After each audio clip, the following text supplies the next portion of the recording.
à tous et à toutes, donc aujourd'hui on se retrouve pour la lecture de DGL donc du mois d'avril. Comme vous avez pu le remarquer, je n'ai pas fait de chronique sur des romans, parce que j'en ai commencé deux, je les ai même pas terminés. J'en suis en gros pour les livres que je vais lire ce mois-ci, donc au mois d'avril, à la moitié chacun, à peu près.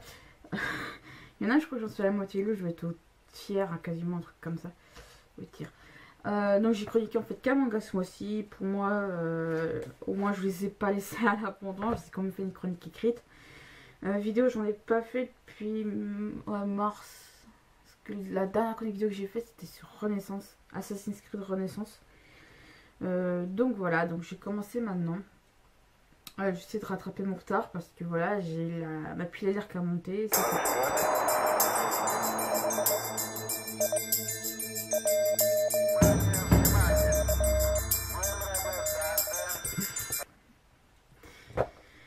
Alors dans les livres que j'ai chroniqué ce mois, enfin lu et chroniqué ce mois-ci, il y a le tome 5 de Saint-Sias de Oscar Chronicles, donc le tome 5, ouais, de Masami Kurumada et Shirute Shirogi chez Kurokawa. Et ce tome-ci, il est sur Elcid, donc le chevalier d'or du Capricorne. Donc voilà. D'ailleurs que j'ai vraiment adoré, c'est mon coup de cœur, notamment pour cette série, pour cette saga.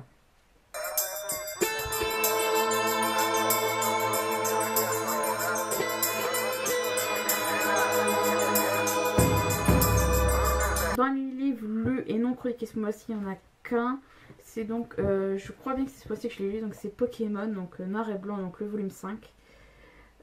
C'est de Edenori Kusaka et de Satoshi Yamamoto, et c'est édité là aussi chez Kurokawa.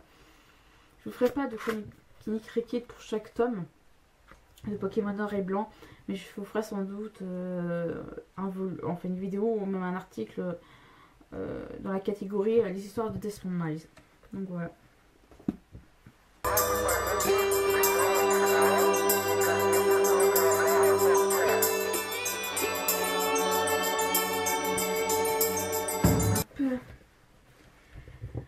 Alors dans mes acquisitions de ce mois-ci, déjà il y a deux marque-pages. Il y en a un, je me suis dit que je les gardais tous les deux indemnes. Il y en a un qui est abîmé, qui est déjà abîmé, je trouve ça vraiment dommage. L'autre aussi commence un petit peu à s'abîmer. Il y a celui-ci, donc avec deux petits anges. La bordure est comme c'est comme une bordure dorée. Et derrière, en fait, on a l'image en noir et blanc de ce côté-ci avec la description d'où vient l'image. Donc c'est un tableau, je crois. J'ai pas fait d'allemand depuis longtemps, en fait. Je me rends compte. Donc je pourrais pas vous traduire, en fait. Tout ce que j'ai dans mon allemand, c'est comment je me présente. Donc c'est tout. Donc voilà. Et le deuxième, c'est celui-ci. Donc lui aussi, donc c'est une sorte de vierge à l'enfant, je dirais. Donc là, c'est aussi des bordures dorées. Donc là, il y a une petite fille. Et je sais pas si on verra, mais il y a des petits points dorés là, au niveau des auréoles. Je crois que c'est ce qu'on dit, des auréoles. Donc là. En doré, je sais pas si on verra, donc ça brille un petit peu en fait. Voilà, on voit un petit peu, on voit des petits points, donc c'est ça. Et on voit également des petits points là au niveau de la coiffe. Là aussi, des petits traits là. Et là au niveau de la manche, enfin je sais pas trop ce qu'a le nom de l'habit qu'elle porte. C'est pareil sur la petite, il y a des petits points dorés là qu'on voit. Je suis pas sûre qu'on verra à la caméra. Et derrière c'est pareil, c'est l'image en noir et blanc qu'on voit pas trop. Bah là on reconnaît l'enfant qui est porté. Et là il y a la description donc en allemand aussi. Donc voilà, pour ceux que ça intéresse de savoir. Donc voilà. J'ai acheté un manga ce mois-ci parce que comme ceux qui me suivent, je l'ai dit sur Instagram mais pas sur Facebook. J'ai donc acheté le tome 5 de The Lost Canvas Chronicles. Donc de Masami Kurumada et Shirute Shirogi. En fait, ce tome-ci, je l'ai lu, enfin, je l'ai acheté, je l'ai lu, je l'ai chroniqué le même jour. Donc, c'était rapide, c'est la première fois que ça m'arrive. Surtout pour un manga, en fait. Donc, le résumé derrière, c'est la cité de Catalania vient d'apparaître en plein désert et organise un grand tournoi de gladiateurs auquel participe Elcid, le chevalier d'or du Capricorne. L'homme qui a rendu son corps plus tranchant qu'une épée va se retrouver confronté à ses souvenirs d'enfance et à lui-même. L'épée qu'il maîtrise si bien et dont il est si fier sortait sur le point de se rouiller. Donc voilà. Je reprécise parce que c'est vraiment pourquoi je l'ai pas dit. Pour les Lost Canvas Chronicles, pour ceux qui sont du signe du Capricorne, vous pouvez acheter celui-ci sans avoir lu les 4 tomes précédents plutôt. Parce qu'il n'y a pas, c'est-à-dire il n'y a pas de suite logique dans l'histoire des différents volumes. Parce que chaque tome de Lost Canvas Chronicles est concentré sur un seul chevalier d'or. Donc là, vous pouvez lire celui-là sans avoir lu les 4 précédents. Et c'est pareil les autres parce qu'ils sont... En fait, les tomes de Chronicles ne sont pas dépendants des uns des autres, ils sont indépendants, c'est-à-dire ils n'ont pas besoin des autres pour comprendre l'histoire.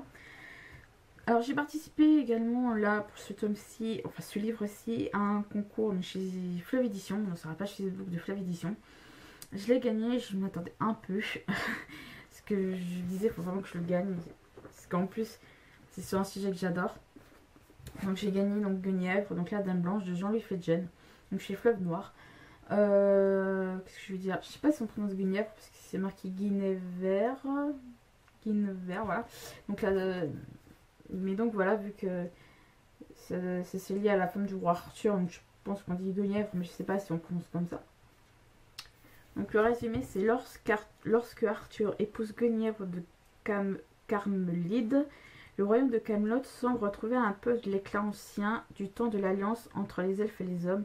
Merlin marque cependant le roi en garde. La beauté et l'apparence fragilité de la jeune reine cachent une nature bien plus effrayante dont son nom véritable, Gwenwyfar, donc entre guillemets Blanche Fantôme, et le sombre présage. Alors que des armées de monstres qu'on croyait vaincus à jamais se répandent de nouveau sur les terres des hommes, Camelot s'enfonce peu à peu dans la guerre des complots, les trahisons. Et à chaque fois, Guenièvre est au centre des intrigues entre la Dame Blanche et le mage Arthur. Un combat s'engage pour la survie du royaume. Donc ça peut être intéressant à lire parce que moi, tout ce qui est Arthur, donc je fais de la table ronde, la quête du Graal, j'adore. Notamment depuis que j'ai vu la série et que j'ai pas vu en entière, donc qui est la série Merlin, donc avec Colin Morgan dans le rôle de Merlin. C'était vraiment un besoin de le lire, je crois, ça peut être intéressant.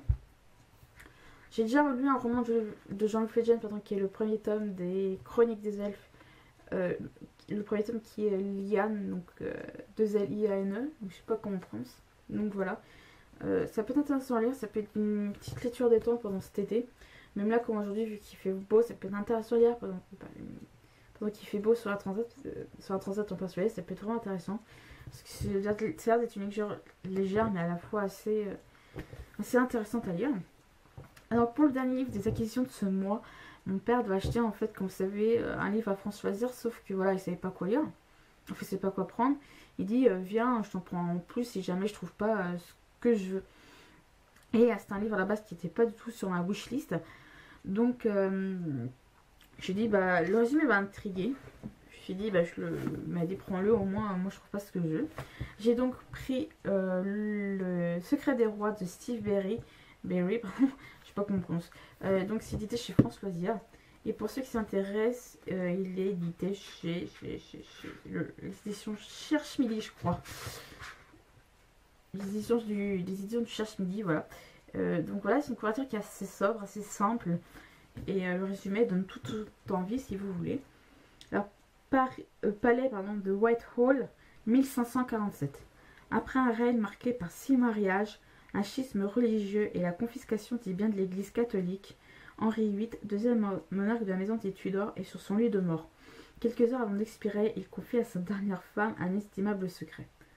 Londres, 2010, le vol d'archives précieuses dans différents lieux historiques est suivi par la profanation de la crypte de la chapelle royale du château de Windsor, où repose le haut corps d'Henri VIII. Cotton Malone, de passage en Angleterre, se retrouve mêlé par cette étrange affaire. Qui veut à tout prix percer le secret des Tudors? Le contenu d'un mystérieux manuscrit crypté, écrit par un proche de la reine Elisabeth, dernière des Tudors, devient bientôt le centre de toutes les investigations. De Upton Court à une abbaye des frères dominicains, en passant par les anciennes résidences des Templiers anglais, Steve Berry nous invite à un fabuleux voyage historique au cœur de Londres, foisonnant d'énigmes et de retournements. Il tisse un puzzle romanesque diabolique, fourmillant de détails passionnants sur l'histoire secrète des Tudors, qui fait de cet ouvrage l'un des plus aboutis de la saga. J'ai lu le résumé, je suis à bout de souffle. Ça va être assez intéressant parce que j'aime bien tout ce qui est lié, autrement dit l'histoire, donc avec un grand H, que ce soit les événements historiques ou même de personnages historiques, j'aime beaucoup. Notamment Henri VIII, donc, qui était un roi anglais assez... il a donc réformé l'église, parce que je crois que maintenant l'Angleterre, euh, pas l'Angleterre elle-même, c'est devenu l'église anglicane, si mes souvenirs sont bons. Grâce à Henri VIII, il a installé l'église anglicane. Donc voilà. Puis, comme je l'ai dit dans le résumé, il y a une petite référence peut-être aux Templiers. Je sais, je vais encore gaver avec ça. Mais quand je pense aux Templiers, je pense donc à Assassin's Creed. C'est un petit peu logique. Donc voilà. Puis ce qui est intéressant, c'est que voilà, je sais à quoi ressemble l'auteur maintenant. Donc Steve Berry ressemble à ça. Je le croyais plus jeune. Ouais, je le croyais un peu plus jeune. Bref. Donc c'est un roman qui peut être assez simple. Un petit... Ouais, comme une sorte de thriller peut-être. C'est un thriller, je crois bien. Ouais. Ouais, je crois que ça doit être une sorte de thriller historique. Voilà, c'est un thriller. Donc les thrillers, je me garde pour l'été parce que moi, c'est un petit truc sympa à lire cet été. Si vous avez lu un de ces livres, je suis d'accord d'avoir votre avis. Sinon, si vous l'avez dans votre page, je suis d'accord pour le lire en lecture commune avec vous. Donc voilà pour mes questions du mois.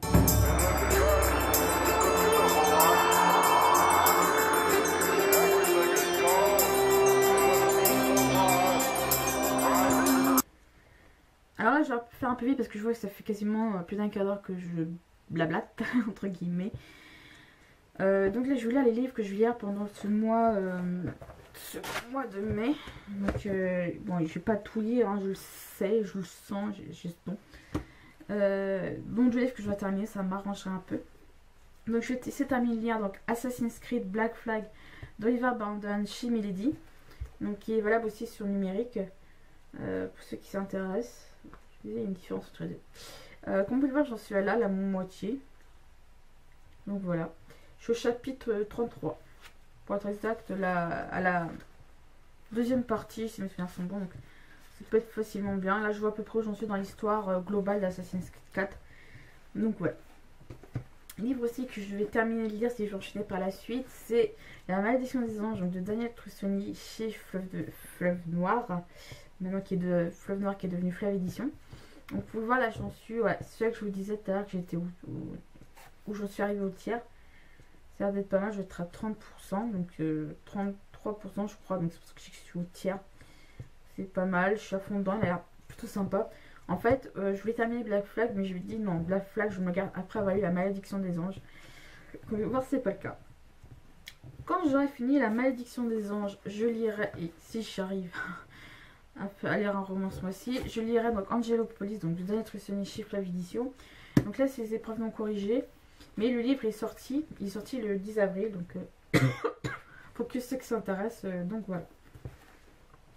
Alors là je me garde vraiment en posant, c'est uniquement quand je vais sortir, parce que ça je pense le garder plus pour la maison. Black Flag commence à avoir la couverture qui commence à morfler un peu, donc je vais les garder pour la maison ceux-là, et quand je sortirai je ramènerai ma liseuse. Et je vais donc lire Cro-Blanc, donc de Jack London. C'est aux éditions, j'ai oublié dans l'édition en fait. Je vais être franche avec vous, j'ai oublié. Aux éditions Feedbooks, donc voilà. Qui est plus dessus. Voilà, donc je vais avoir ça comme petite lecture détente. Donc voilà, donc il y a à peu près, il a 185 pages, donc c'est marqué en bas. Donc ça peut être une petite lecture détente entre temps. Donc voilà. Au moins j'aurai une raison d'utiliser ma liseuse. Alors un livre à la médiathèque, je pense aussi je vais garder un petit peu pour tout ce qui est moment de détente. S'il faut je le remprunterai plus tard parce que ça va être de la médiathèque. J'ai donc emprunté à la médiathèque Les plus beaux contes d'Anderson. Donc les textes sont réunis par Albino Varino et les photographies sont de Michel Maillot-Fils. Je sais pas comment on dit. Hein. Et c'est aux éditions Omnibus. Ouais, aux éditions Omnibus. Donc il a l'air d'être assez simple. Ça peut toujours être intéressant. Je sais plus si c'est Anderson qui a écrit La Petite Sirène en fait. Donc bref. Donc voilà, ça peut toujours être intéressant. Et je vous ai déjà présenté un des 2 coffrets DVD. J'ai envie de vous présenter un peu des DVD que j'aime bien, d'une série que j'adore. Je sais présenter le coffret sur Instagram, je crois aussi sur Facebook. C'est une série donc j'adore. Je crois que j'ai déjà vu tous les épisodes, il m'en manque qu'un ou deux à voir sur les 2 coffrets DVD. Donc j'ai emprunté les coffrets, enfin là il parle de box, collector box, donc ce qu'on appelle des box collector. 2 et 3, donc c'est des épisodes, j'ai oublié le numéro, des épisodes, je suis blonde hein, quand je veux. Des épisodes 10 à 10 à 25. Donc en tout ça fait 15 épisodes, c'est déjà pas mal. Je vais bien sûr parler de la série Code Geass, donc que je vous ai déjà présenté sur Instagram en tant que photo. Je n'ai pas parlé à vive voix, ni même pas écrit d'ailleurs. C'est une série que j'adore beaucoup, qui est vraiment sympa, j'adore. C'est vraiment un truc sympa. Alors pour ces coffrets là, en fait vous avez les coffrets qui sont comme ça. Donc quand on ouvre de ça, donc voilà, on ouvre, ça donne ça. On a une image là d'un personnage. Et là on a les 2 DVD. Donc il y a chacun, là il y a 7 épisodes en tout, donc c'est déjà pas mal. Enfin 8 puisqu'il y en a 4 par DVD. Et on a avec un espèce de sorte de petit livret comme ça. Comme ça, mais qu'on lit de là, comme dans le sens d'un manga. Mais on peut le voir, il faut lire en long en large. Donc, voilà. Il est assez sympa, il est très bien illustré. Voilà, j'aime beaucoup avec plein d'infos sur la série, comme par exemple là, les différents portables des personnages, sur le véhicule. On a des descriptions sur les personnages. Donc, voilà. Et on a, comment on appelle ça, un schéma relationnel des personnages. Donc voilà, pour chaque épisode. Et là on a des descriptions des épisodes qui vont avec. Plutôt pas mal, c'est assez original, j'aime beaucoup. Ça vaut vraiment le coup d'être, pour ma part, Code Geass mérite d'être connu. Si vous voulez, je vous chroniquerai, je vous en ferai une chronique. Et j'ai également donc la box 3 donc, de Code Geass que j'aime beaucoup. Là, cette série, je crois que je suis devenue accro. J'avais comme emprunté à la médiathèque les box. C'est aussi des box collector, mais c'est de quoi ouais, 5-6. Parce que c'est à Code Geass R2. R1 c'est la saison 1, R2 c'est la saison 2.